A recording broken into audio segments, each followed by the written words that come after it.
দেশের বেশ কয়েকজন জনপ্রিয় শোবিজ তারকার ব্যাংক হিসাব জব্দ করেছে জাতীয় রাজস্ব বোর্ড। জানা গেছে, সময় মতো কর পরিশোধ না করায় এসব তারকাদের ব্যাংক হিসাব জব্দ করা হয়েছে। কর পরিশোধ হলেই তারকাদের ব্যাংক হিসাব স্বাভাবিক অবস্থায় ফিরবে। ব্যাংক হিসাব জব্দ হওয়ার তালিকায় রয়েছেন চিত্রনায়িকা মৌসুমী, চিত্রনায়ক বাপ্পারাজ, চিত্রনায়িকা নুসরাত ফারিয়া, সাবিলা নূর ও অভিনেতা আহমেদ শরীফ সহ শোবিজ অঙ্গনের বেশ কয়েকজন তারকা ও সংগঠন।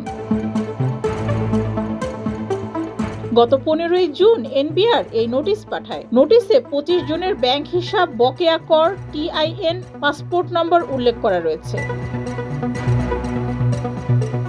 এনবিআর এর এই নোটিশে তারকাদের বকেয়া করের পরিমাণও জানানো হয়েছে। সবচেয়ে বেশি কর বকেয়া রয়েছে চিত্রনায়ক বাপ্পারাজের।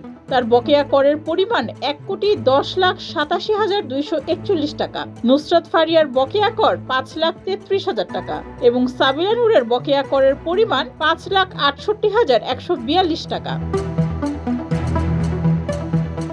এছাড়া অভিনেত্রী শবনম পারভীনের 6,79,190 টাকা ও চিত্রনায়িকা মৌসুমীর বকেয়া রয়েছে 3,67,625 টাকা। আহমেদ শরীফের বকেয়া কর রয়েছে 4,16,958 টাকা।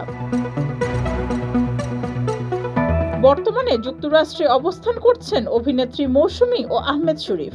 বেশ কয়েকবার মোবাইল ফোনে যোগাযোগ করা হলেও সাড়া দেননি নুসরাত ফারিয়া। এদিকে সাবিলা নূর জানিয়েছেন, ব্যাংক হিসাব জব্দের ব্যাপারে তিনি কিছুই জানেন না।